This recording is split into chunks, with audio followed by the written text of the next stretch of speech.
Here we go again, it's so nice to see you here once more. Yes, we are back once again. Hello everyone, thank you very much. Here we go. Thank you for sitting down in front of your computer screen. And here I am once again on a very strange day. We have sunshine, we have wind. We also have Mr. Steve wandering around in the garden as well. We are back together. Yes, it is English Addict coming to you live from the birthplace of the English language, which just happens to be, oh my goodness, it is England.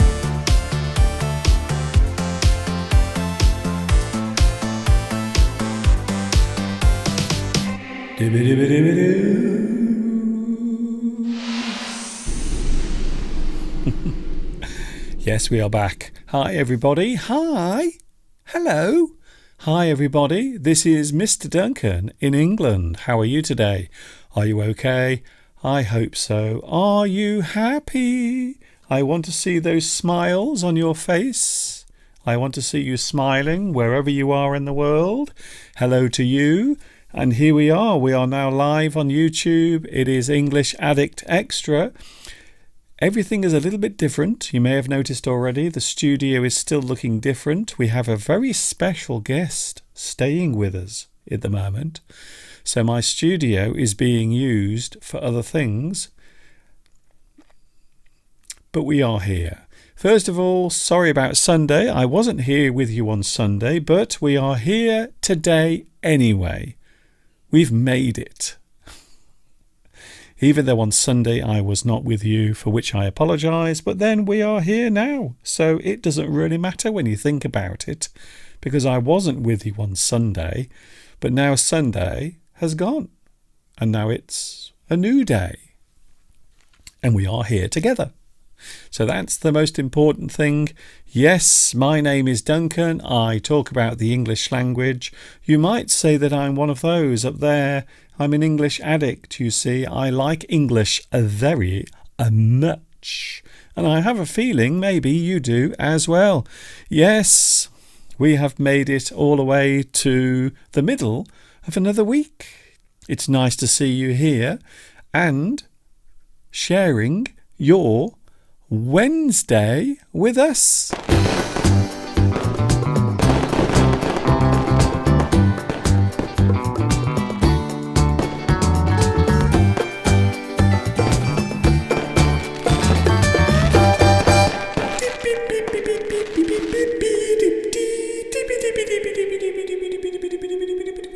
Everything is different today.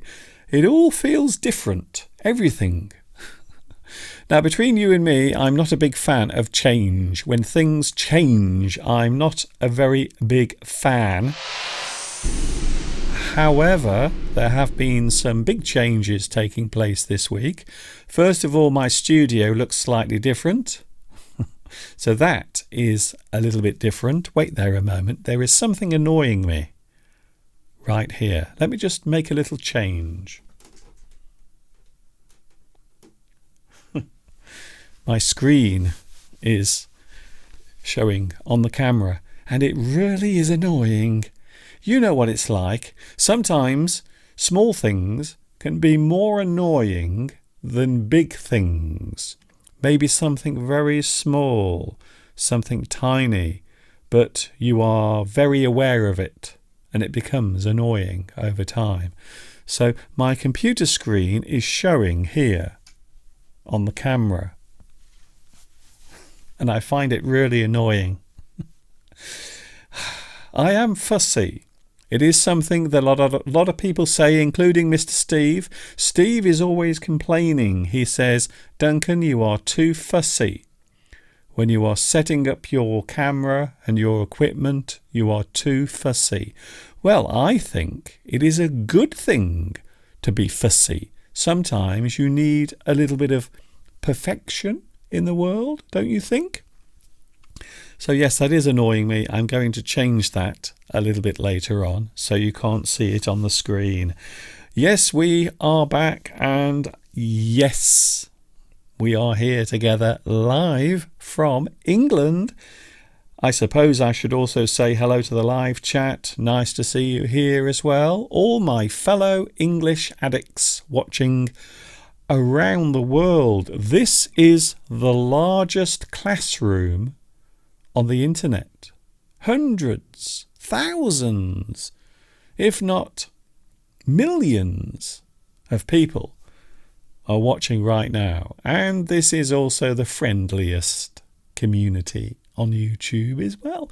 A lot of lovely messages saying, Mr. Duncan, we love meeting up on your live chats and we think it is a very friendly place to be. Well, I try my best. I try to give you something that is enjoyable, nice, but also friendly at the same time. And, dare I say, honest.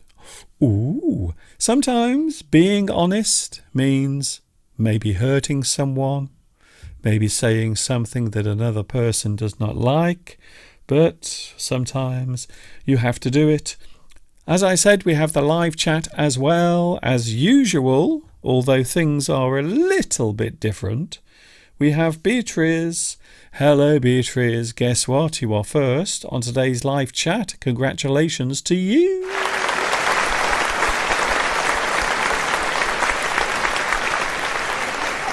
Things will be back to normal on Sunday. Everything looking more normal on Sunday. Congratulations, Beatrice. We also have Palmyra here today. And Victoria. Hello, Victoria. Or should I say, hello, Victoria. Zudzika. We also have Alessandra. And Paolo. Hello, Paolo. Nice to see you back also. After my little absence on Sunday. I was not here on Sunday. Hello also. Vitas is here as well. Vitas. Hello to Vitas. It's nice to see you back as well. Did you have a nice party? I believe you were attending a party with some of your friends. So did you have a good time? Was it fun? Did you have lots to drink? Maybe. I think sometimes if you are celebrating, I think it's okay to have a little drink, maybe some wine, beer, or champagne. Oh, did you see the live stream? Because we had a special occasion last week. It was last Friday. We had a very special occasion as we reached 1 million subscribers. So now it is official. We have 1 million subscribers. The only thing I wish is that I had 1 million people watching. That would be nice. So if you know any people who are subscribed to my YouTube channel, but you haven't watched or they haven't watched for a long time, let them know. Say, Mr. Duncan is still on. He's live. You can actually chat on the chat box live to Mr. Duncan. And he's still alive. It is amazing how many people last week during the celebration, they said, Mr. Duncan, I have not watched you for many years. It's nice to see you are still here. Yes, I am. But maybe now and again you can join me. Maybe now and again. Not all the time, because I know you are quite busy with your lives, but maybe sometimes, now and again, you can join me. It would be very nice. Hello, Christina. Hello, Christina. Nice to see you here as well. A lot of people joining me today. We also have 100 DOB. Thank you very much for coming on today. By the way, Mr. Steve is on holiday this week. He's having a break from work, taking care of his mother, who is staying with us still. And at the moment, can you guess what Mr. Steve is doing? Yes, you are right. He's in the garden. He's doing some gardening today, trimming his bushes. Sometimes you have to go outside, and sometimes you have to trim your bush before it gets too long. We also have, hello to Luis Mendez is here today. Hello, Luis. Nice to see you back as well. I do hope you are enjoying this new look, although this will be disappearing again on Sunday. We will go back to normal. And also we have Fernando here today, joining us on the live chat.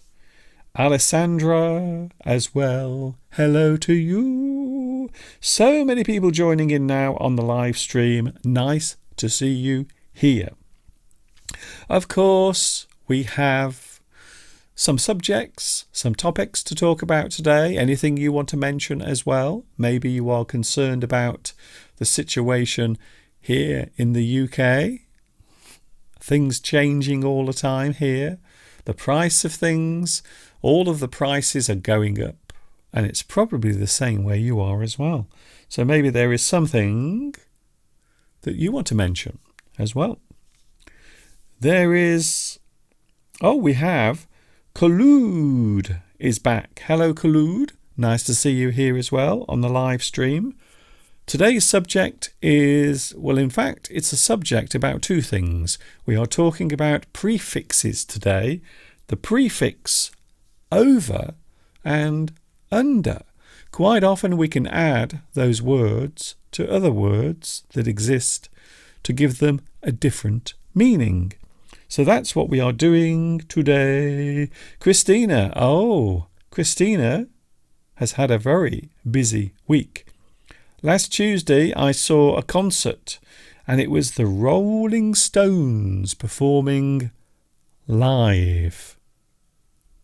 It's amazing. How old are they now? How old? Mick Jagger. He must be about 83, maybe 80, 81 at least. Wow, that's incredible. Still performing. And of course, a lot of people here in the UK are talking about the big concert that took place a couple of days ago with Glastonbury. Glastonbury is a music festival. It takes place every year, almost, unless, of course, there is a worldwide pandemic, in which case it doesn't happen. But this year we had it, and a lot of people were talking about some of the old music stars from many years ago who are still performing, including Diana Ross, who performed at Glastonbury.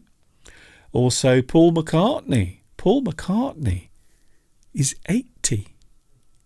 It's incredible, isn't it? So a lot of these people have been performing and working for years and years and years. And I suppose it also makes the idea that if you want to stay healthy and have a long life, you must do what you enjoy. If you do something you enjoy doing, if there is something that you feel that you live for, quite often you find those particular people will also enjoy good health and quite often a long life as well. Alessandra, hello Alessandra Bonamini, who says, I don't normally watch you live, but today I am at home with COVID. You have COVID at the moment. Oh my goodness. Can I wish you a speedy recovery? A lot of people at the moment suffering with COVID or coronavirus. Here in the UK, people never talk about it anymore. It's almost as if it's disappeared. However, it hasn't. More people than ever at the moment are suffering or have been affected with COVID here in the UK. More people than ever, actually. What? I was very aware of something going on behind my back, and well, something is happening. Something is happening behind my back. Can you Oh, hello. Can you see what's going on? It's Mr. Steve, everyone. Hello. Of course, I'm on holiday this week, thought I'd just pop in for a few minutes only, Yes. to say hello, Mr. Look, I'm dressed in my gardening clothes, These clothes are old and scruffy. and I'm a little moist. Yes. You're sweating. I know, it's because I've been clipping and cutting Mr. and Steve. sweeping. Mr. Steve has been trimming I have. his bush. So hello to everyone. Yes, that's true. Not just mine either. Of course, Mother is staying still. Yes, Mr. Steve's mother is with us still. She's in the other room. Okay. I think she can hear us. Well, okay. And she's a lot better. Well, we're not saying anything rude. Not yet. So yes. So she sends you all her love. No, because she knows that Mr. Duncan is doing his live stream today. We tried to persuade her to come on. Unfortunately, shy. She does not want to, which is a shame, really, because your mother is really entertaining. Yes. Your mother is very, very funny. A little bit like you. When your mother is not being funny or trying not to be funny and just talking normally, quite often she's really funny and she has lots of funny things to say. A little bit like you, really. That's right, but I've been hard at work in the garden, as I say. I'm very hot. Yes. So I think I'll leave Mr. Duncan to it. I can feel the heat coming off you. I know, it's so hot in this studio. All the lights, no windows open because of the pollen. You Yes. wouldn't have liked it outside, Mr. Duncan. No. And my nose was streaming. The pollen coming off the plants was unbelievable. Yeah, that's why I'm staying inside. Yes. It's too hot, and also there is too much pollen around. It's everywhere. It was literally, I could see it coming off the bushes. So I'll leave you to it, Mr. Duncan. Thank you. Lovely to drop in and say hi. And I won't be here on Sunday, unfortunately, No, because I've got a rehearsal. I'm on my own on Sunday. So I won't see you on Sunday, but I do wish you all have a lovely lesson with Mr. Duncan now. And I will see you. Well, I'll probably drop in the week or something like that. Yes, Mr. Steve is off. Thank you, Victoria. Yes, I will. And Beatrice. Yes, I will send your lovely wishes to my mother. And hopefully you will meet her one day. Yes, one Right, day. Mr. Duncan? It will happen. Now, you've got to teach English to these people. I will, That is your task for the rest of the afternoon. apparently. Bye for now. Bye-bye. Bye. Bye, Mr. Steve. Bye. What are you doing down there? It's not my birthday, is it? Thank you, Mr. Steve. There he goes, out the door.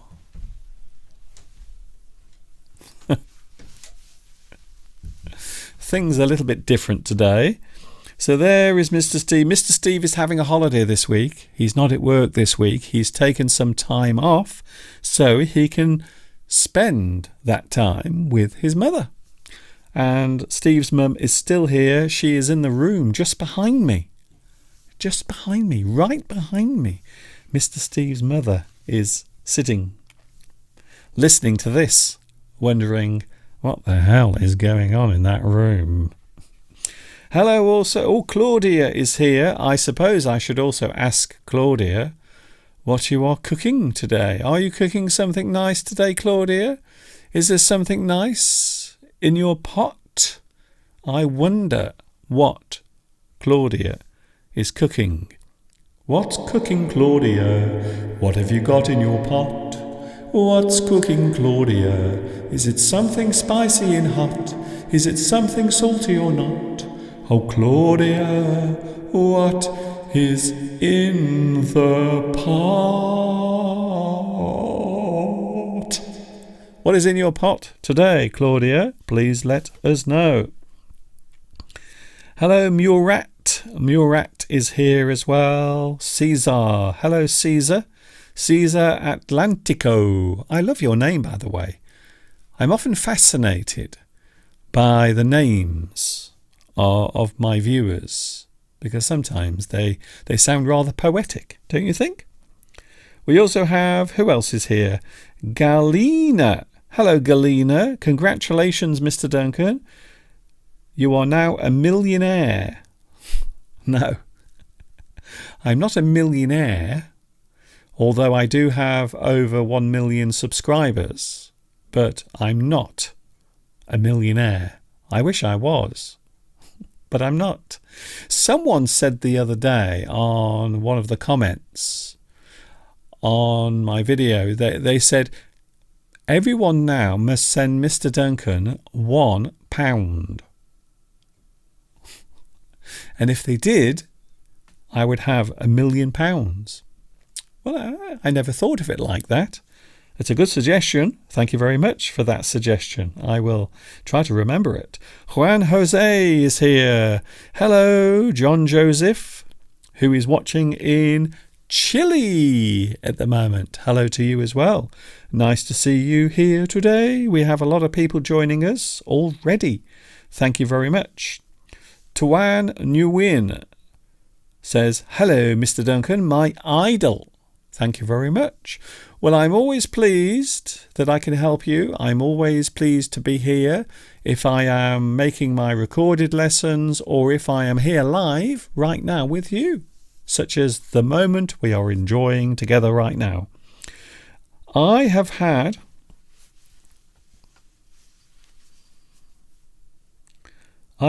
one job phone call. I have not seen Mr. Steve. Hello, Mr. Steve. Oh, I see. You had to make a phone call. You were busy on the phone. Yes, Mr. Steve was with us just a few moments ago. He did join us, but he's busy today in the garden. The weather is nice, so he's decided to go outside. Would you like to have a look outside? Here we go. Yes, we've managed to get the live camera working again. And there it is, the view outside the window. At the moment, it's looking very green and pleasant. I think it is safe to say, I think 100% safe to say that summer has arrived. It feels very summery outside. And also another view. Ooh, a very dramatic sky today. A very dramatic sky with lots of clouds going overhead and also plenty of sunshine coming our way as well.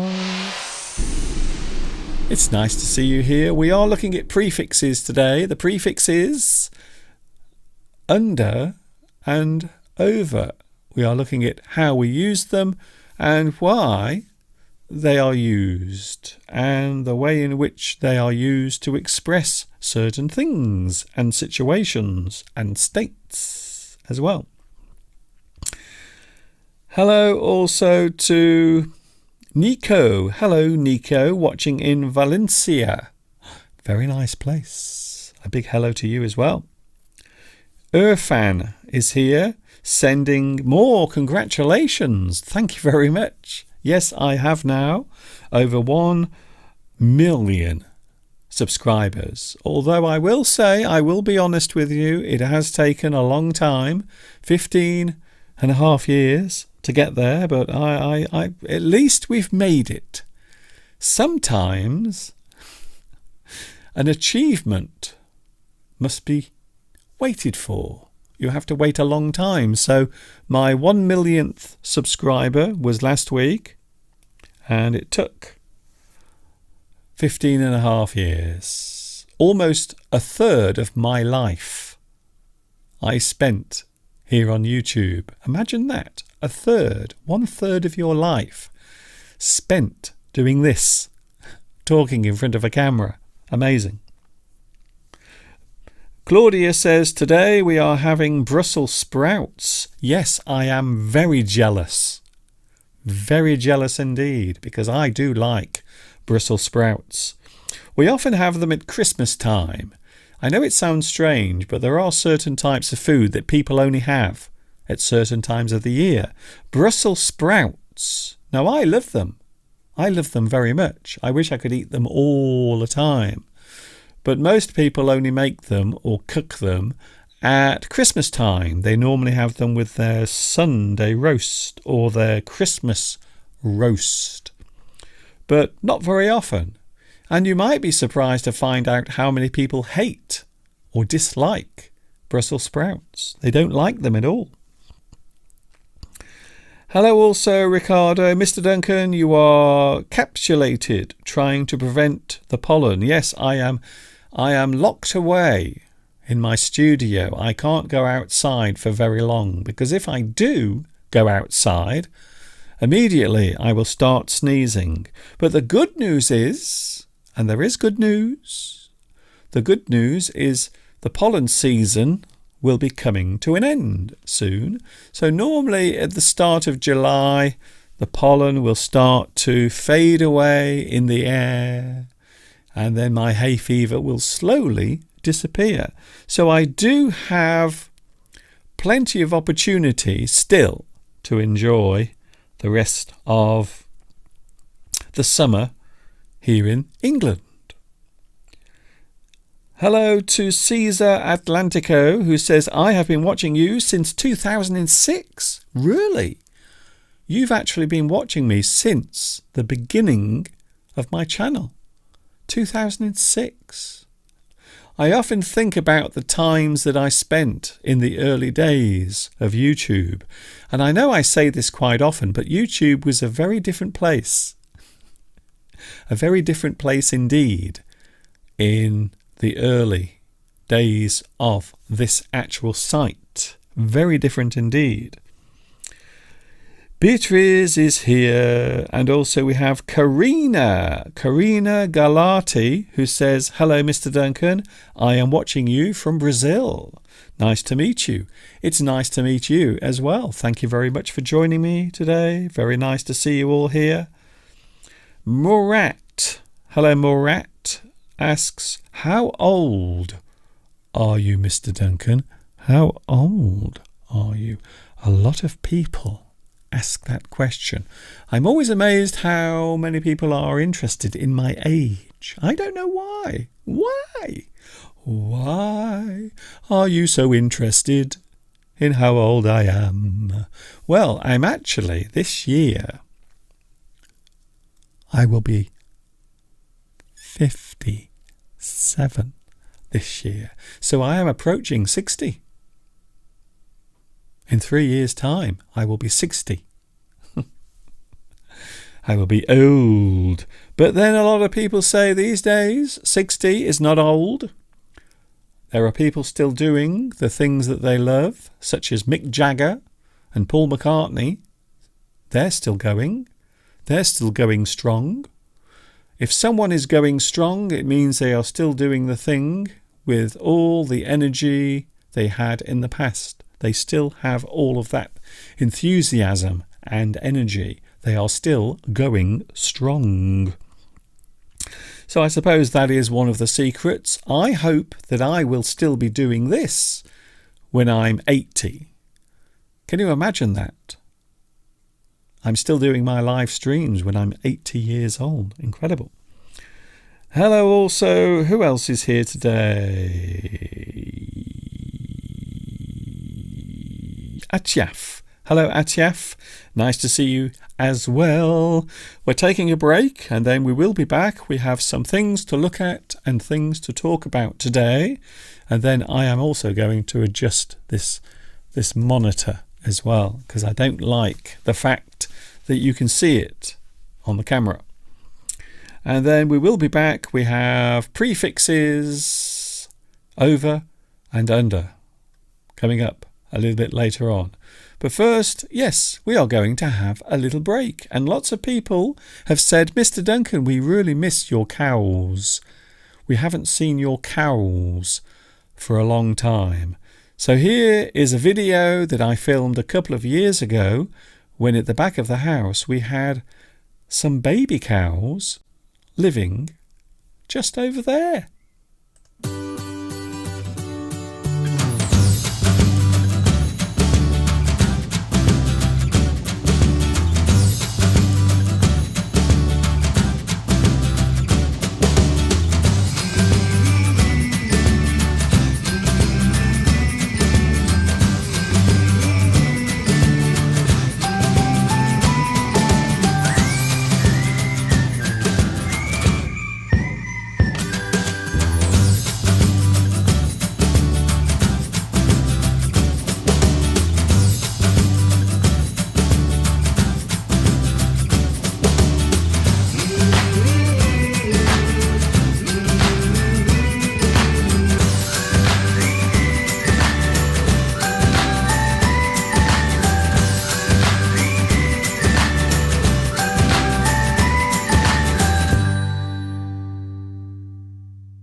There we were on the beach. Oh, I would give anything to be able to go to the beach right now and enjoy the sunshine and maybe some fish and chips.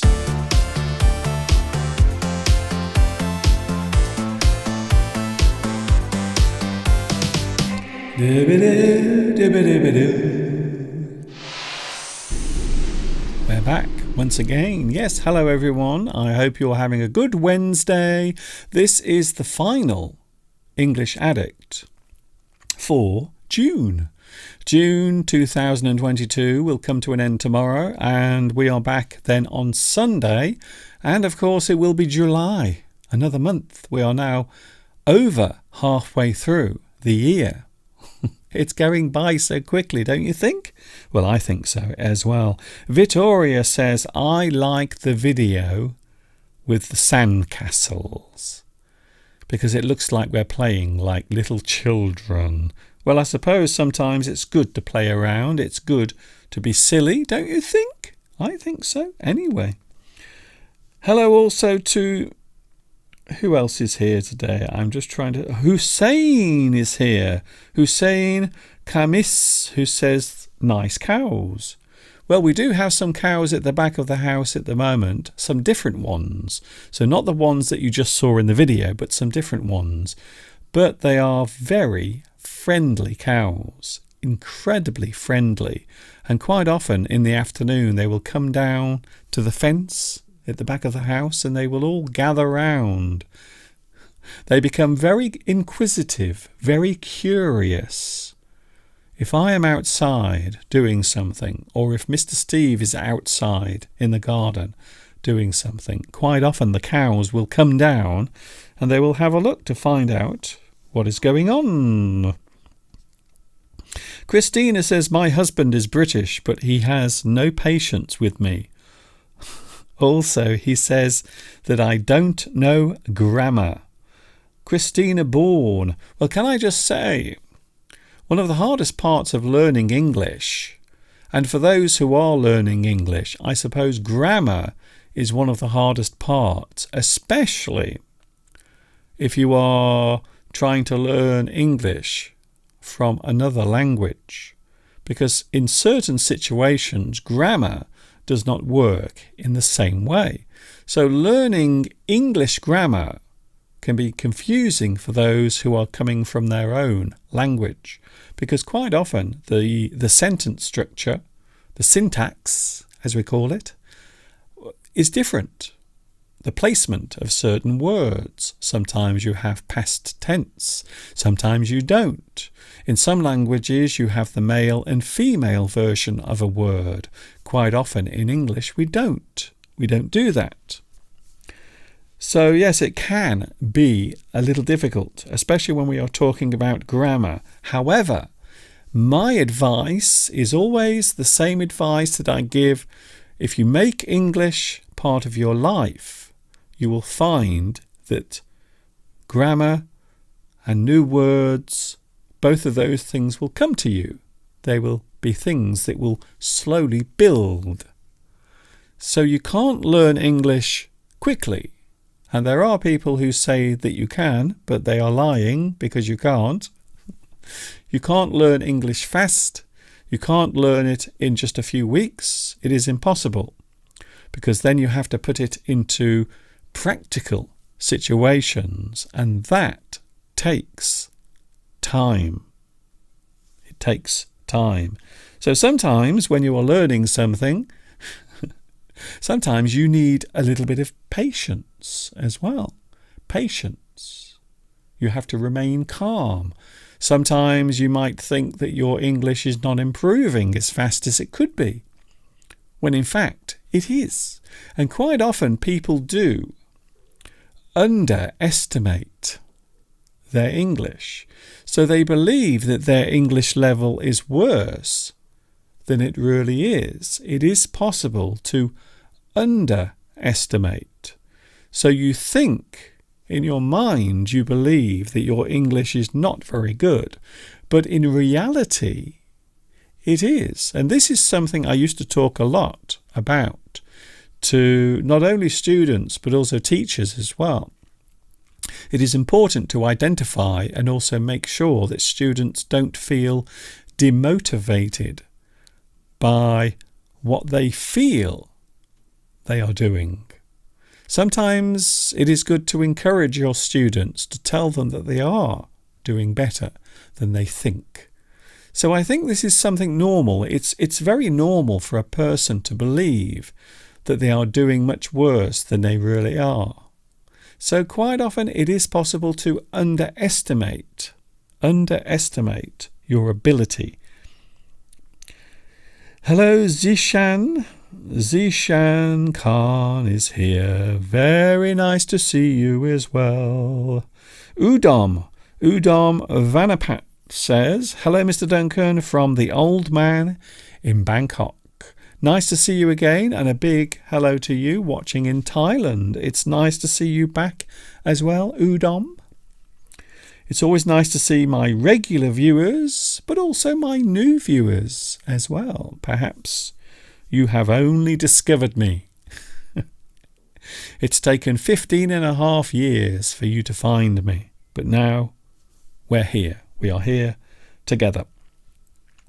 So in a moment we are going to talk about the thing that quite often happens in English. We often put a word in front of another word to change the meaning or to give it more of a meaning in a certain way or a certain direction.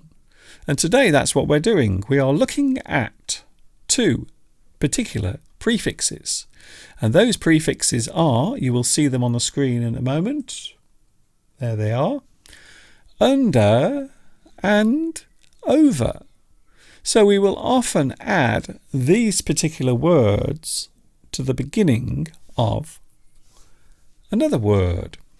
And it is often the case, or it is often something that happens in English, where a word will be added to give a different meaning, or maybe to show or highlight the differences between words. So that's what we're looking at today for the next few moments. So I suppose, first of all, I should say, what is a prefix? What is a prefix, Mr. Duncan, in case you don't know? A prefix is a word added to the beginning of another word. Often a prefix changes the use or meaning of an already defined word. So you will add a word to the beginning. And it is quite usual for this to happen in the English language. So I will be giving you some short demonstrations and examples of these particular prefixes in a moment. The prefix under and over are added so as to show an opposite state. So quite often when we are using under and over, we are showing opposites in meaning. Because, of course, well, I suppose if we look at the words under and over, they are actually opposites. They are opposite words. So here we go. For example, we have a simple word, cook. The word cook might be prefixed with under. For example, the word cook might be prefixed with under. This means that the cooking time is less than usual. So if you undercook, it means you are cooking something for less time than you normally would. So under quite often means shorter or less. I know it can be used as a preposition, but in this case it is being used as a prefix to show that something is less than it normally is. So for example, the word cook, which means to put something in the oven, or maybe something you are going to cook, maybe you are going to heat it, maybe you are going to fry that particular piece of food. So if you undercook, it means you cook it for a shorter period of time than you normally would. Something is undercooked. So that's what we are saying. We are saying that particular thing has been undercooked. It is not cooked as much as it normally is. It is undercooked. And then we have the opposite, because that's what we're talking about. To overcook something means that the food has been cooked longer or more than it should have been. So in that sense, you have overcooked that food. It has been cooked too much. Maybe the food has been burnt. It does happen. Sometimes in the morning, Mr. Steve, when he's getting ready, he's preparing his breakfast, he will often overcook the porridge. And sometimes he will burn the porridge. So if you cook something for too long, or if you cook it too much, we can say that you overcook the food. You are cooking the food longer or more than it should have been. Quite often with meat, some people will say that meat, if you cook meat in the oven or roast the meat, as a lot of people do, you can undercook the meat. Quite often we will describe that as rare. So if you cook meat rare, it means you undercook. And if you overcook something, then maybe it is well done, or maybe in some cases burnt. So we often see in that situation, we often see the word under as possibly negative and over as negative. So they can both be negative at some point. Something that is undercooked might actually make you ill. Something that is overcooked might not be edible. You might not be able to eat it because it's burnt. It's too cooked. It's overcooked. But of course, you can undercook something if you want it not to be too cooked. So if you don't want to have something that's too cooked, you can undercook. And then, of course, if you overcook something, some people like their food to be slightly overcooked. So you can see there is a difference, but quite often we can use both of those things as negative or positive. To put it briefly, in general terms, overcook is too long. Undercook is too short. Although we can use these as positive as well. To undercook, to cook something too short or not enough. To overcook, you have cooked it for too long or too much. So here we go. Let's have some examples now of different types of uses of the word under and over. Here we go.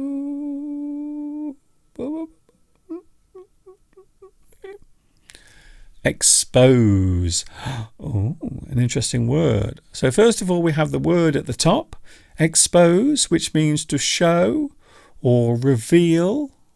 You expose something. You are showing something, or you reveal something. You expose something. And then we have the uses of under and over. To underexpose is to make something unclear or dark. It can't be seen clearly. It's very hard to see. You underexpose something. Quite often in photography, if a person wants to show a moody scene, maybe in the dark, quite often they will underexpose the photograph. They will make it appear dark and unclear. And then, of course, you can have the opposite, which is overexpose. If you overexpose something, then it's too light. Or maybe you are making something appear clear or obvious. You overexpose. Quite often in photography, if you have too much light in your photograph, then it will be overexposed. You have too much light. So in those particular situations, quite often they are used as negative and positive. However, it depends on the situation. So both of these can also be used either positively or negatively, depending on the situation. To underexpose, to make unclear or dark. Overexpose, to make clear, or maybe bright, or even too bright. There is too much light.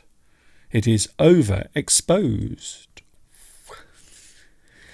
The next word we have is achieve. Achieve. The word achieve means attain or win. You gain something that comes your way, quite often because of certain actions. Maybe you have worked hard, maybe you've sat an exam. You achieve something you attain, something you win. And then we can put the prefix under and over in front of those words. So first of all, we have underachieve. If you underachieve, it means you do badly or you fail.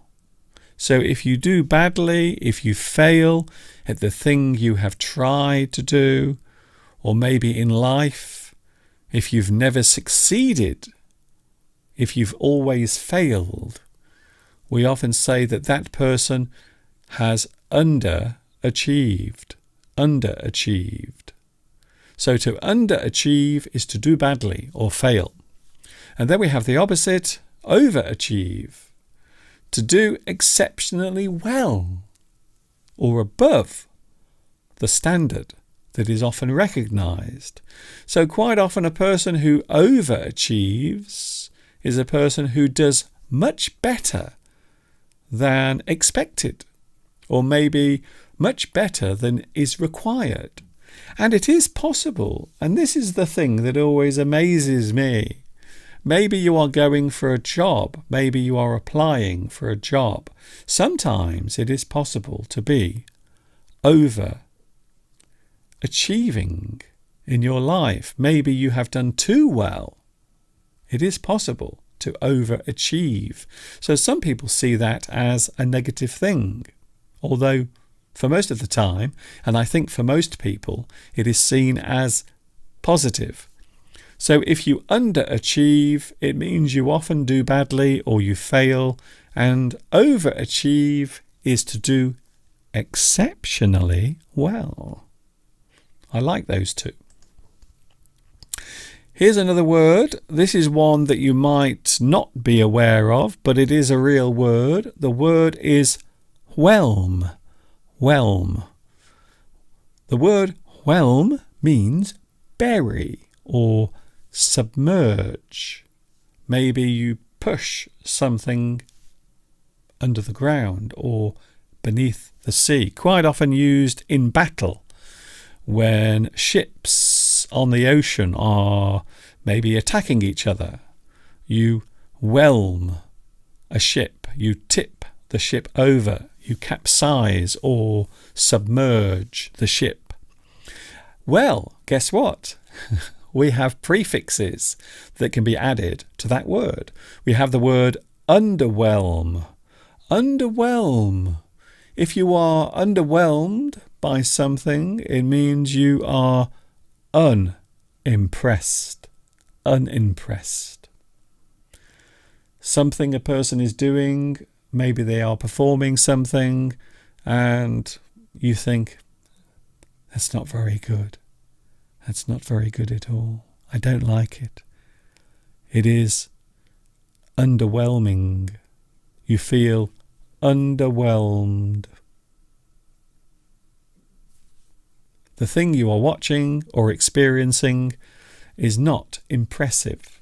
You are not impressed. by something. Maybe you can also say let down. You were let down by the performance. It wasn't very good. To underwhelm somebody is to make a person feel unimpressed. And then we have the opposite, I suppose. We have the opposite, overwhelm. To overwhelm someone is to be affected or to affect someone by shock or emotion. So a person is affected by a surprise or a shock or a moment of emotion. You feel overwhelmed by something. Maybe a nice thing happens to you. Maybe it is your birthday and all of your work colleagues decide to give you a lovely birthday party and you feel very emotional. You might say that you are overwhelmed. I feel overwhelmed by your generosity. So if you have a very strong emotional response to something, we can say that you feel overwhelmed. And then the opposite, underwhelm, which means to be unimpressed. Maybe you feel nothing. Here's another one. The next word is react, and we can put under and also over in front of that word. And we are adding those to it. Underreact. If a person shows an underreaction, or maybe they don't react, we can say that they underreact, which means to show little emotion, or maybe no emotion, no reaction. Their response is almost zero, nothing. To underreact is to show little or no response to something.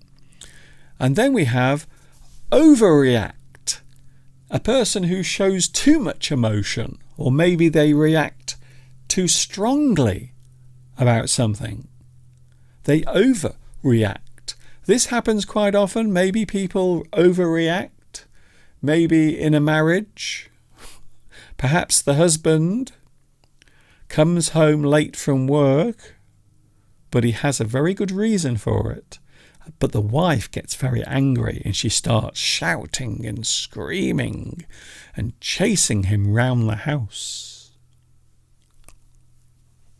But he's done nothing wrong. We can say that the wife is overreacting. She is reacting too much to the situation. And of course, the roles can be reversed. Just in case anyone's wondering, Mr. Duncan, sometimes the husband can overreact as well. Yes, I agree. Sometimes that happens as well.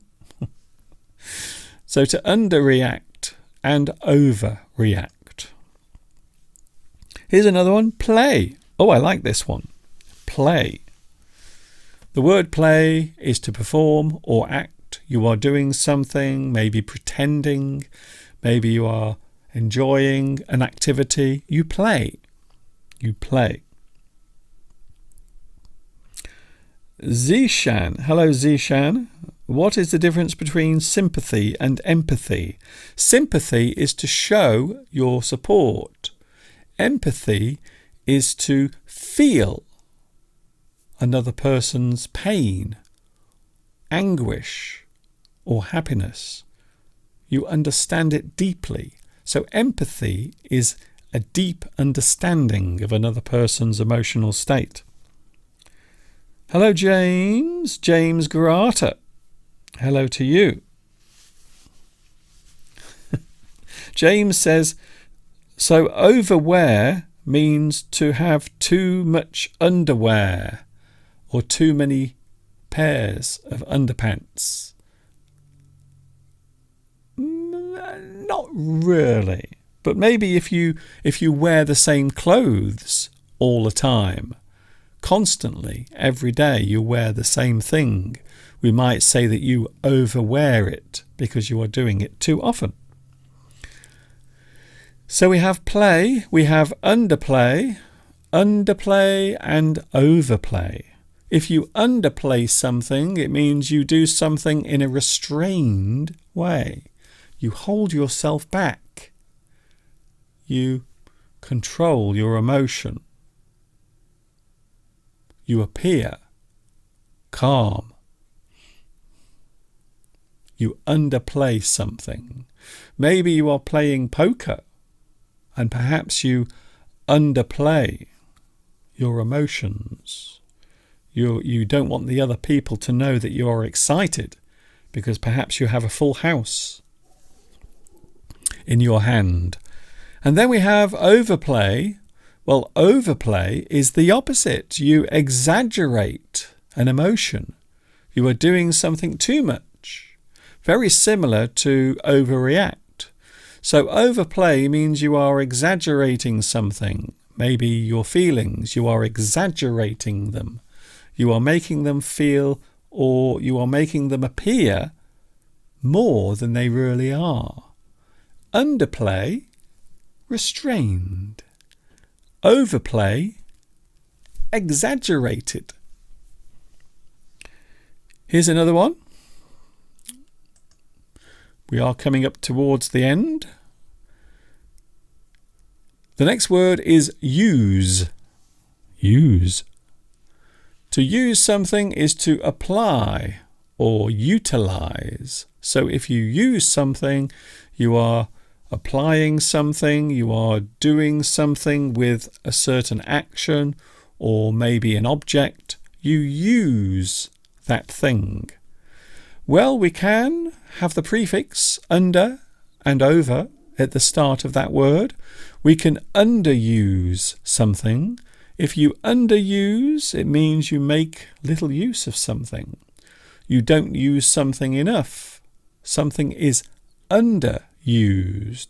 So perhaps something that is really useful, maybe something that is very useful, but you don't use it very often, even though it could be very useful in many situations. To underuse something, to make little use of something. Perhaps you have a talent. Maybe you are very good at singing, but you don't like to show your singing. You don't like to let other people listen to your singing voice. So maybe we can say that you underuse your voice, or you underuse your talent. You don't use it enough. You underuse that thing. And then, of course, we can overuse something. We can use something too much. Maybe in the way you speak. I notice these days a lot of people often use the words like when they're talking, like. They say like quite a lot, like. Well, I think these days many people overuse the word like when they're speaking. Or the other one is, you know. I do hate that, by the way. I hate it when a person is talking and they say, you know, at the end of every sentence. And the other one, of course, is like. Like, yesterday I went to the shops and I bought some bread and it was like old bread. Like. So quite often in English, a person might overuse a certain word when they're speaking. To use something too much is to overuse. You use it too much. Another one, pay. We all like this word, don't we? We certainly do. I love this word very much. I do like it a lot. Pay. Reimburse or recompense. You pay someone, you give something back to that person. Maybe you give them some sort of reward for their effort or their time. You pay that person. Maybe they are working for you in your company. Because Everyone has to be paid. They certainly do. Of course, it is possible to have underpay and overpay. For example, underpay means to give less than is due. So maybe you underpay your workers. Your workers should be receiving more money for their hard work, but you underpay them. You do not pay them what you should.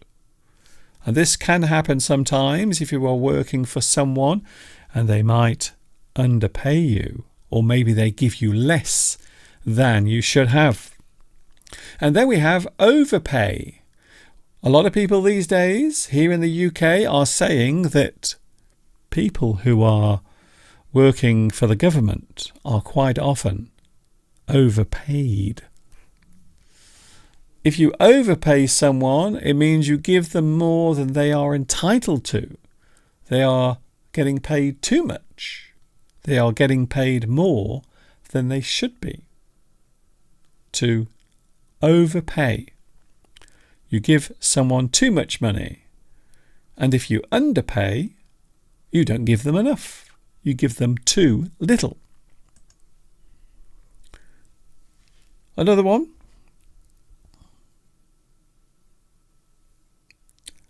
Ground. Ground. Now I know this particular word can be used in different ways as a verb, and it can also be used as an expression to show how something is, maybe a position of something. You might ground something if you are keeping it on the ground, such as an aeroplane. But in this sense, the word ground is being used to define floor or soil, the ground. And then, of course, we have underground and overground. Underground means something that is hidden beneath, quite often hidden beneath the ground, or maybe something that can't be seen, can also be described as underground. It is hidden beneath from view. Very hard to see, very hard to actually find something that is underground. Quite often when a person is doing something illegally, we say that it is underground. It is hidden away. Something illegal is happening. It is underground. It is hidden from view. And then we have overground, which means to be in clear view. So something is very easy to see. It is overground or on the surface. Something is very visible. Something is easy to see. Here are two words that are both using the word under. However, there is no equivalent of these. No equivalent using over. So these particular words are only used with the word under. For example, understand. It is a common word that we often use when a person is realizing something, or if they suddenly know something, they are aware of something, they can comprehend that thing in their mind. They understand. They understand. So the word under is at the start of this particular word, but there is no overstand. We don't have overstand, we only have understand. To realize or know something, you comprehend something in your head or in your brain. And then we have another word, understudy. The word understudy, I wish Mr. Steve was here, because if Mr. Steve was here, he would talk about understudy. An understudy is a substitute or a stand-in, a person who will step into your place if you are unavailable. They are the understudy. Quite often in acting, if you are putting on a stage show or a stage play, Quite often you will have a person who is the star of the show, but sometimes that person might become ill. So another person will come and substitute for that person whilst they are away. An understudy is a substitute or stand-in. Quite often used when one person is taking place or taking the place of another for a short period of time. And finally, we have one more. We have one more word. Pass. Pass. If you pass, you go by, or maybe you go ahead of someone. You pass that person. You overtake them. We can have the word underpass and overpass. If you underpass, it means you go underneath something. Underpass. Quite often an underpass is something that goes beneath another thing. Maybe if you want to get across a very busy road, maybe there is a tunnel that will go under the road for people to walk through. We will often describe that as an underpass. So something that is going under another thing is an underpass. To move under or go beneath. And then we have overpass. Well, of course, it is the opposite. So it must mean to go over or above. So to move over something is an overpass. Quite often on the roads you will see a road that will go over another road. Maybe there is a bridge going over a road, but on the bridge there is a road going across the road that is underneath. And yes, we call that an overpass. An overpass. You are going over something. So there are many uses of the word under and over when we add them to the beginning of a word. When we use them as a prefix just to show that something is too much or not enough, or maybe something is high up or low down. Maybe an emotion that is shown, or something that is obvious, or perhaps something that is hidden from view.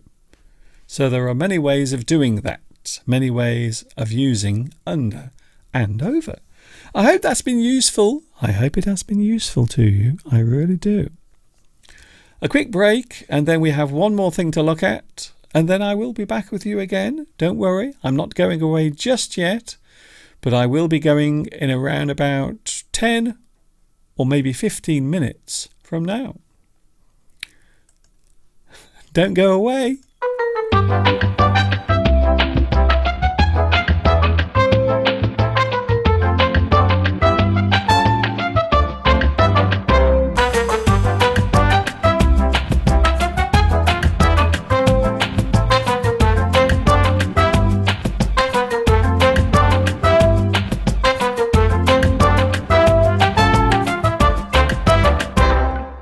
I'm a big boy now.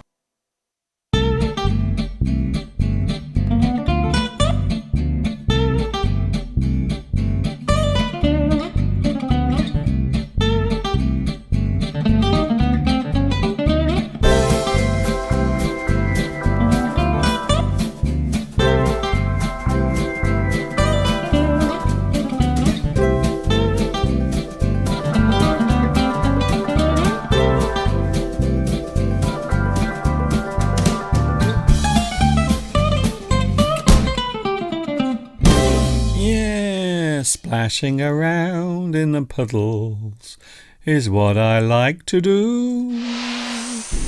I love to have a splash around. What about you? Do you like it as well? English Addict is with you today, and I am back with you on Sunday. For those wondering, yes, I am back with you on Sunday from 2 p.m. UK time is when I'm with you. We have someone joining us today on the live chat who I haven't seen for a long time. Hello, Jamelia. Jamelia, Jamelia, it seems so long since I saw you here. Jamelia.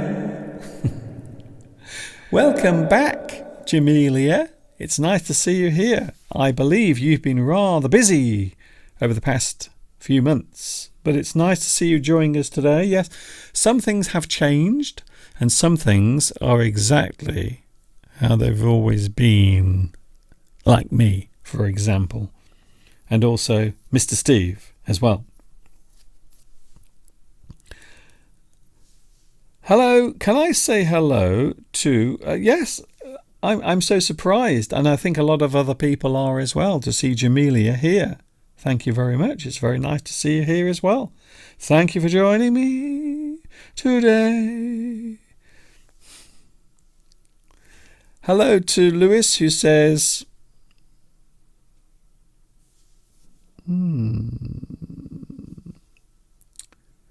yes, I think sometimes we can use prepositions with under. Yes, you can, if you are talking about the position of something or the placement of something. And of course, that's what a preposition is. A preposition shows the position or direction of something, something that is over there, or up there, or down there, or on there, or under there, or over there. It is true.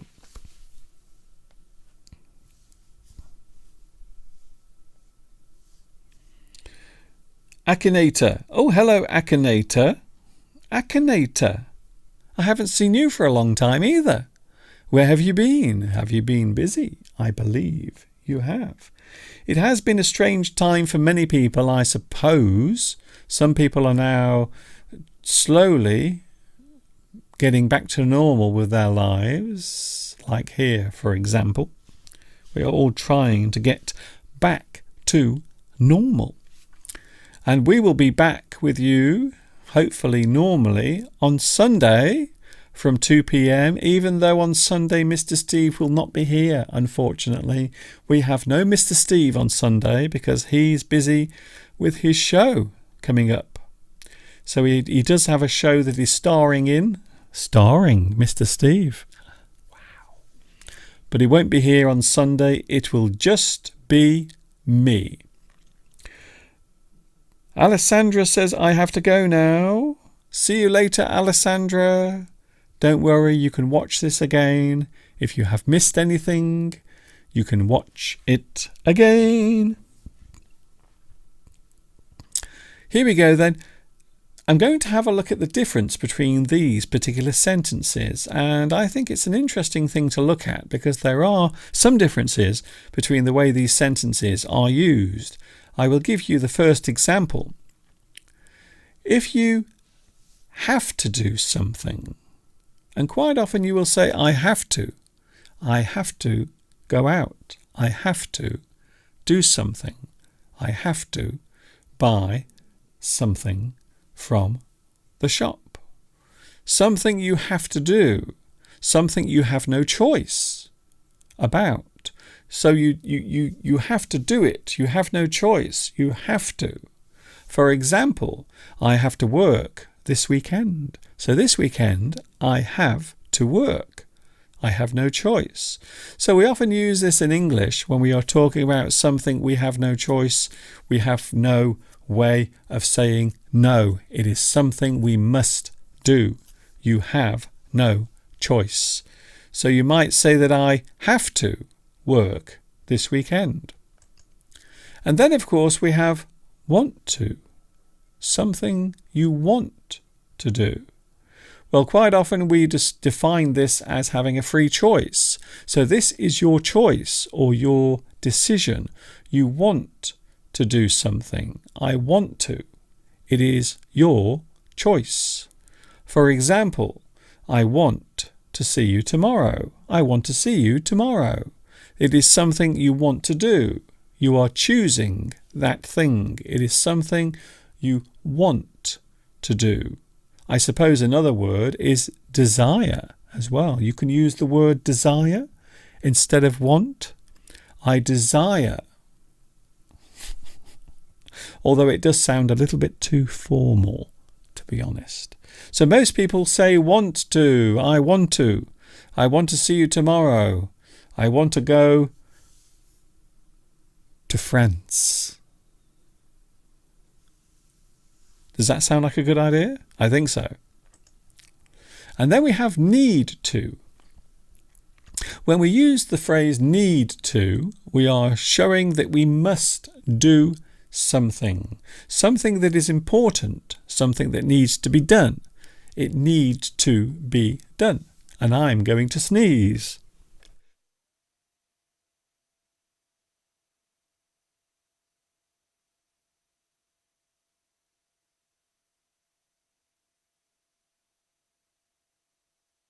I just had a sneeze then. You didn't hear it, fortunately, because I turned the microphone off.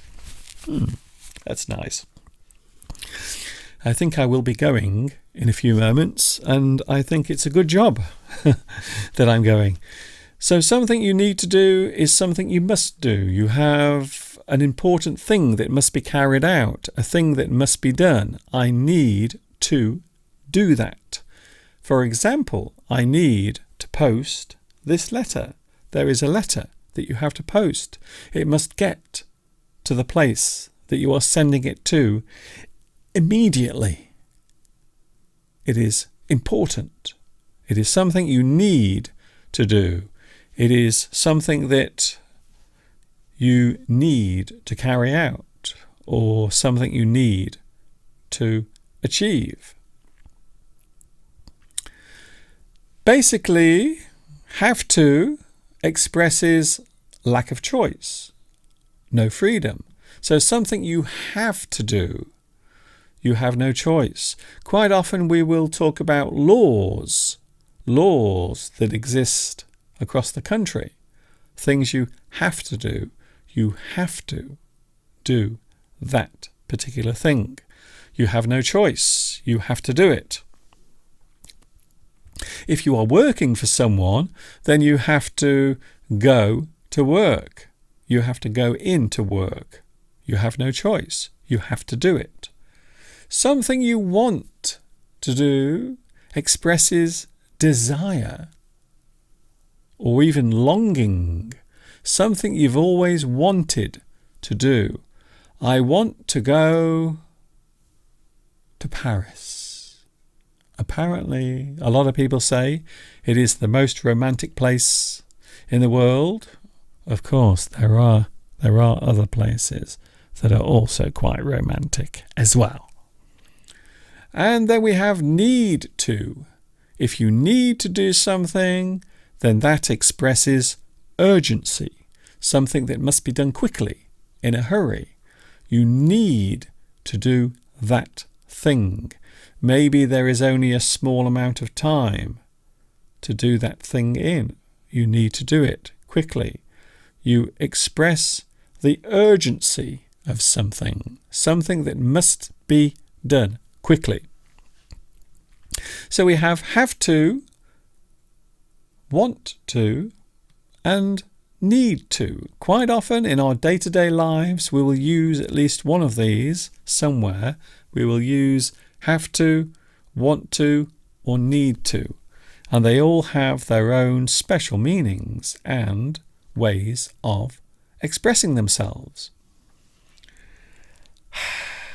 It is almost time for me to go. I hope you've enjoyed today's live stream. Something slightly different today. Longingly. Victoria says, Mr. Duncan, longingly. Yes, longing. You are longing for something. Something you feel in your heart that you really want or desire. Something you really want. You are longing for it. Maybe you are missing your lover. Maybe your partner is away somewhere. You are longing for their return. You really want them to come back soon. Talking of which, I also will be coming back very soon. I hope you are longing for another English Addict live stream. I really do, because we will be having one on Sunday. I am on my own on Sunday, on my own. Just me, by myself, No Mr. Steve, because he is busy on Sunday. I hope you've enjoyed today's live stream. Thank you very much, Claudia. Yes, it is very nice to see Jamelia back with us after such a long absence. Very nice to see you back here. Thank you, Sandra, for saying thank you to me. Can I say thank you as well? Thank you for your thank you. I appreciate the fact that you said thank you to me, and I hope that you appreciate my thank you that I gave to you for thanking me. I think. I will see you on Sunday, 2 p.m. UK time is when I'm back with you. Thank you very much for joining me. I hope you've enjoyed this live stream. If you have, tell a friend. If you haven't, tell me. Oh, okay, that's interesting. Yes, thank you very much. Some very nice messages coming through today. Thank you, Nessar. Nessar, who has sent a super chat. Thank you very much for that as well. I appreciate it. Thank you. That's very kind of you. How can I speak British fluently? Well, it is something that you have to learn over time. Learn new words. Make some time to learn English. And of course, quite often people will have their own favourite way of speaking English. Some people like American English and some people like British English. Quite often it is a choice. And if you want to learn a certain type of English or a certain accent, then my advice is to listen. Listening is a very powerful activity. It is, especially if you are learning a language. Trust me. Thanks for your company. I'm definitely going this time. This is Mr. Duncan in the birthplace of English saying thanks for watching. See you on Sunday, 2 p.m. UK time is when I'm here with you. And of course, you know what's coming next. Yes, you do. Ta-ta for now.